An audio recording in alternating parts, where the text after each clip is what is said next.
Hey, what's going on YouTube? Mike Durnil here. Hey, I wanted to come in today on today's recycling video and show you guys. I actually have a few samples today, so this is going to be a learning lesson, both verbal, and it's also going to be a sight one too. So here we go. Now, I explained aluminum cans in the last video. This one, I'm going to explain how to tell the difference between scrap aluminum and not. Now, when you get into scrap aluminum, you have old sheet, old cast, new cast, die cast. Here's a piece of die cast that I got for you guys. Now, when you look at this, this is an old Hot Wheels car, but if you look at this, you notice how the name Hot Wheels is raised on there? You notice how the intricate detail and stuff? That's die cast. Remember how I told you that it's got real precise detail and everything? And, you know, the die-cast cars, die-cast. Really easy. This stuff is pretty easy once you get it down. Another thing I want to show you guys is I had spoken to you guys last time in the last video about junk aluminum. And I'm going to touch base on the difference between iron extrusion and clean extrusion, or old sheet. Here's how you tell. Okay. Here is an old window frame. You can see I got this out of my junk pile. Now you can see this is just your normal average window frame, you know, off the house, screen door, whatever, what have you. Now what I want to explain to you guys is this is going to be actual extrusion. Now technically this would be, and I'm going to show you how basically how down to the bone, yard stuff like that can be, how nitpicky type thing. Okay, the problem with this, looks like a clean piece of metal, doesn't it? Wrong. Now, if you get a scrapyard, recycle center, anything that is real nitpicky, what you need to look for. If you look on this end, right here, folks, do you see that piece of die cast right in there? Yeah. This piece of die cast right there that holds the frame together, that's a different alloy than this aluminum right here. What does that mean? That means that this piece of metal right here, technically, with that piece of die cast in the end, can downgrade this down to just a regular, like, old sheet type thing. Now, this piece of die cast right there, if you pop that out with a screwdriver or something like that, this piece of metal would go up to right around clean extrusion a couple years ago when I was buying it. This kind of metal right here, if it was clean, you'd be looking at probably right around 50 cents a pound or so. Now the thing is, what I want to explain to you guys too, difference between old sheet aluminum and extrusion aluminum.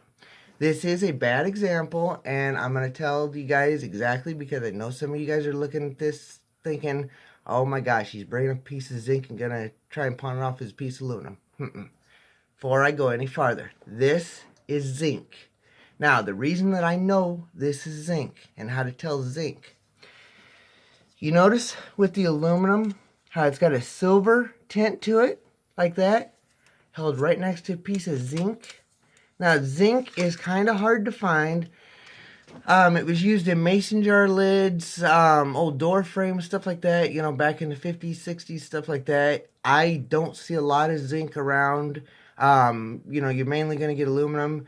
In all honesty, zinc is a type thing. It's not worth a lot of money. It will downgrade your loads. And I know when I was in the junk business, scrapyards, recycle centers, stuff like that, hate it. It's an annoyance.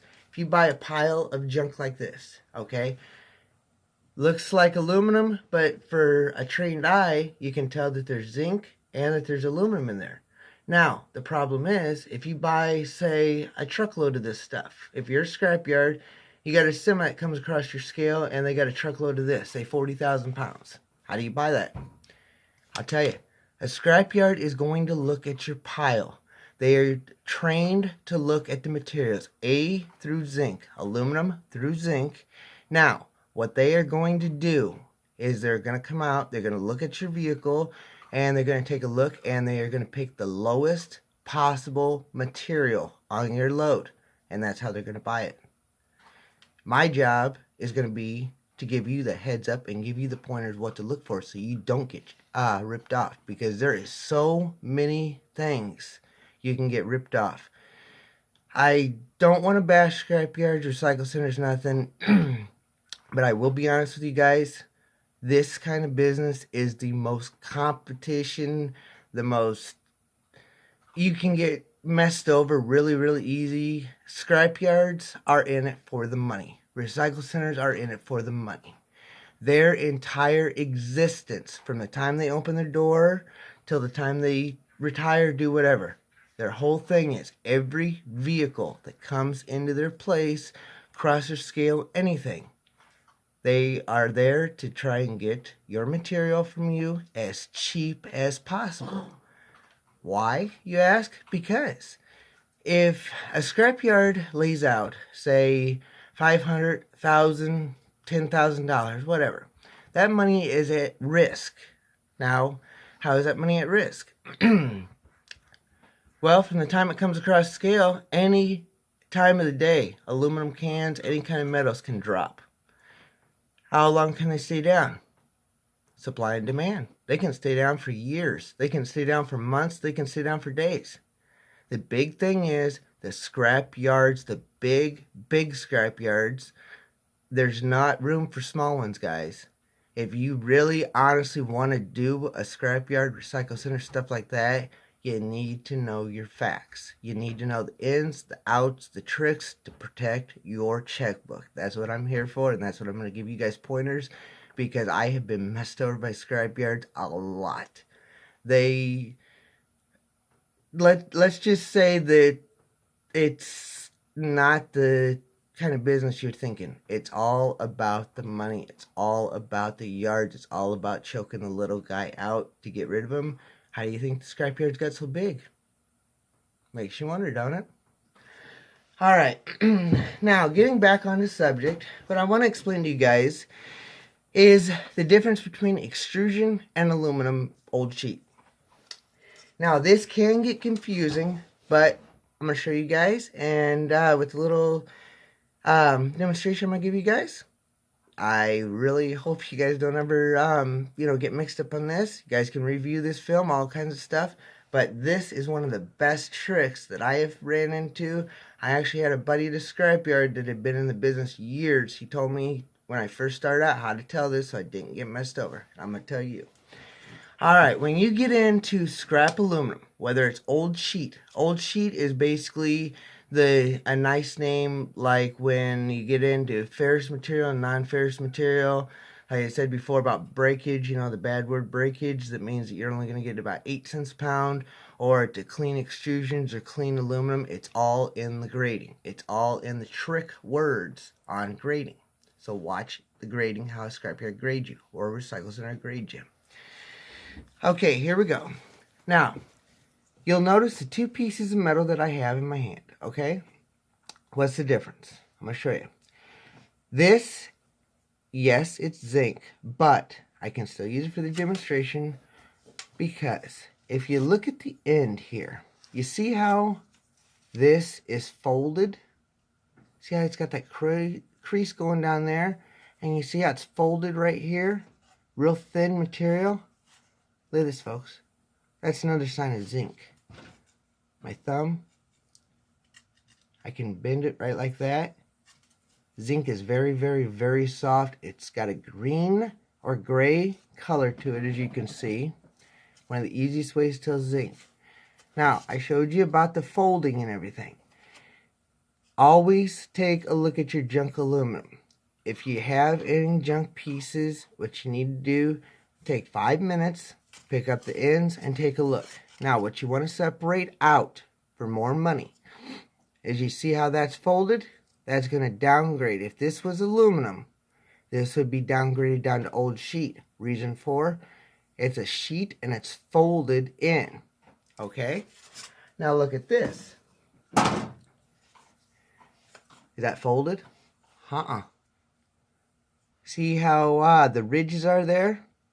What a scrapyard will do when they call that the cookie cutter effect. Now, what they mean by the cookie cutter effect, it looks like it's been pushed through an extruder of a cookie press, right? There's where you get your name, extrusion. Like extruded out of a cookie press. And do you see the detail and how it was formed and pushed out of the die like that? That's another thing. If you look at the alloys, the reason that aluminum alloys price vary, you think aluminum is aluminum is aluminum is aluminum. You have the series. You have 5,000, 6,000 series, all these different series. What do they do, you ask? Well, when you get into aluminum, aluminum is structural, okay? You have, made out of aluminum, you have aluminum can. You could never balance a car on an aluminum can, could you? Aluminum cans are thin, right? That's an alloy, right? Take the aluminum can alloy, and that's what paper thin alloy could never rest a car on it. But if you took that same alloy, added more sustainable materials to it, and mess with the alloy on it, that's why the alloys go up. 4,000, 5,000, 6,000 series. What that is, the higher the series, the more structural secure the aluminum is. MLC, you've got old sheet, that's down below MLC, but you see the difference? How I told you in the last video that MLC would be like the structural aluminum, right around 1/8 of an inch to 1/4 of an inch. It's got to be clean like a truck toolbox, something like that. No screws, steel, nothing like that. See what I'm talking about? Kind of makes sense, don't it? You're learning. Okay, biggest thing I want to tell you guys. How you can get cheated at yards. Watch this news. Okay, a lot of you guys will call a scrapyard, recycle center, stuff like that. You'll be getting ready to take a load in, and you might have 2 or 3 batteries, or you might have, a couple rims or something like that. Thinking, oh, I'm just going to run these in, run them across scale. I got buddies at the yard, stuff like that. They'll treat me good, stuff like that. No. Scrapyards are in it to make the money, remember? Okay. Now, here's how I'm going to explain to you guys so you guys understand that I'm telling the truth, and also that you guys are thinking, man, this kid really knows what he's talking about. Well, you guys are going to find out that I really, really do. I've got a lot of experience in this. I have got so much knowledge in the scrap metal industry. All I got to do is just sit here and just record. So, but here's a fun fact.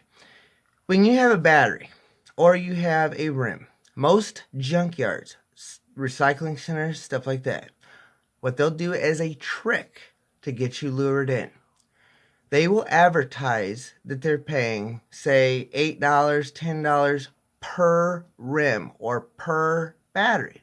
What does that mean? You think, wow, I may have 2 or 3 batteries sitting, I'm going to, that's $30, this, that, and the other thing. You're going to lose money. Calm down, first of all. Look at the facts, okay? Do your math. Now, I could take an aluminum rim in, okay? I could take one in virtually all day long.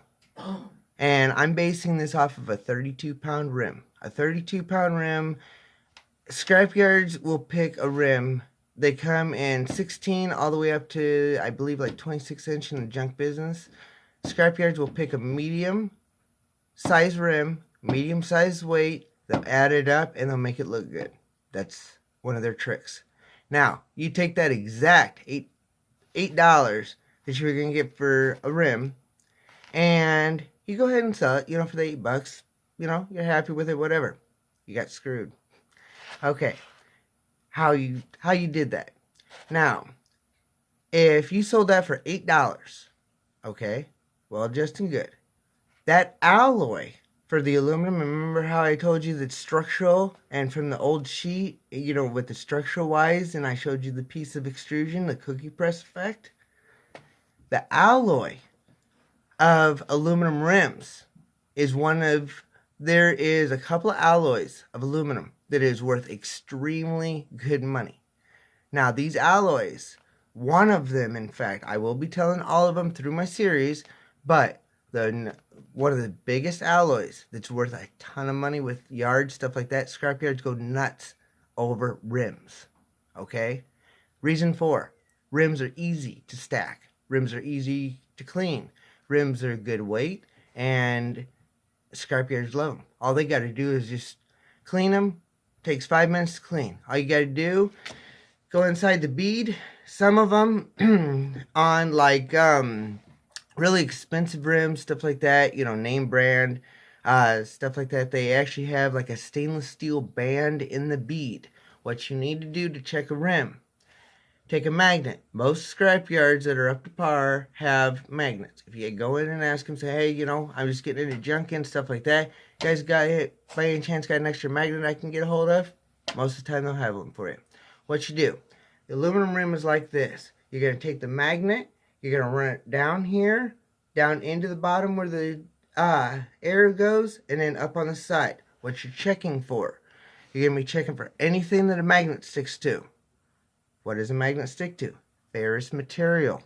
So, if that's aluminum, magnet shouldn't stick to it, right? If that's steel, that's going to downgrade your material. Only problem is, sometimes the steel band is actually made into the rim, which means you can smack it a couple times with a sledgehammer, but you're probably going to be putting a lot of work into something that is just going to go as breakage. Now, what's the problem with that? Why do you need to look at your loads? Here's the thing. If you remember what I told you about scrapyards, they'll come out, they'll look at your vehicles, stuff like that. They're going to pick the lowest material to buy the whole load as, to save their money, make profit, make more money for them. They got all these machines, they got all these workers, everything else. They got to make money, right? To pay their employees, to pay their stuff, and put money in the bank, right? That's how it works. Okay, when I was in the junk business a few years ago, the highest I ever got for aluminum rims was right around, in the junk business, you can get upwards of over 50 cents a pound. The thing is, how you can call the shots with a scrapyard, okay? I'm going to explain more of these in the videos, but the thing is, weight is everything, okay? You've heard the story, money talks. You've heard the story, you know, actions speak louder than words, stuff like that. Well, here's the thing. Scrapyards are, they'll take your material. You need to know what you're talking about, what you're doing, everything else when you get in to protect yourself. If you go in and you start junking and you're new to it, if you don't really know exactly what you're looking at, stuff like that, I've been there, folks. I've done this for right close to 20 years, and I can't tell you how many thousands of dollars that I have been taken by scrapyards. I'm just being honest. I'm not trying to bash them, nothing like that. All I'm trying to do is give you the facts, give you the information so you don't get messed over like I did.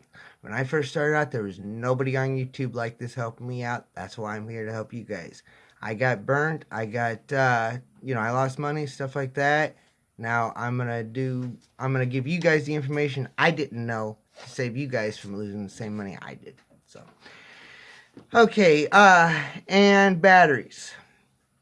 Average battery is going to weigh, a good size one out of a diesel truck is going to weigh probably around 32 pounds or so, I'm figuring. If it goes for $8, lead sells wholesale for much higher. Okay, so if you sold it for the battery whole weight, you'd be looking about $8. Okay, on a good day, this was information a couple years ago. I haven't checked, today, nothing like that. But that same $8, if you sold that for lead and actually cashed in the right way by the pound instead of selling it whole. Remember that scrapyard secret I told you? Alright, if you did that, that same battery, 32-pound battery, is what I'm figuring with. $8. If you sold it whole, it sold for $8. You sold it by the pound. That's the way scrapyards are doing it. They don't sell stuff by the piece, honestly, folks. They sell it by the weight. Okay? So lead, if it was worth 45 cents a pound, that same battery that you sold for whole, you sold for $8.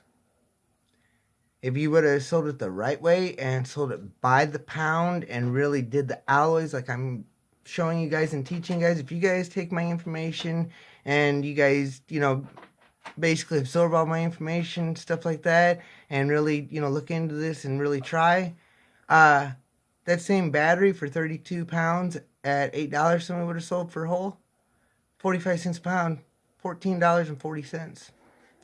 That is a $6.40 more profit. Makes sense, don't it? Alright, well, I'm going to go ahead and sign off because I have a lot of stuff to do today. I did want to get a video out to you fine folks. Thank you so incredibly much for all the subscriptions. Keep up the amazing work. I'm going to be uploading videos as much as possible. I do have a random schedule right now because YouTube is so stinking packed. It is insane getting videos on here. I was trying to get a video on last night. It took me 4 hours to upload a video. Yeah, we got some huge channels. So, well, anyways, I'll be up that size. Won't be too long with you guys' help. So, we'll be the next YouTube sensation, right? Alright, thanks a lot, guys. We'll see you guys in the next video. Have an awesome day, and thanks for tuning in. Thanks for taking the time out of your day to watch my video. I greatly appreciate it, guys. Thanks. Have a great day.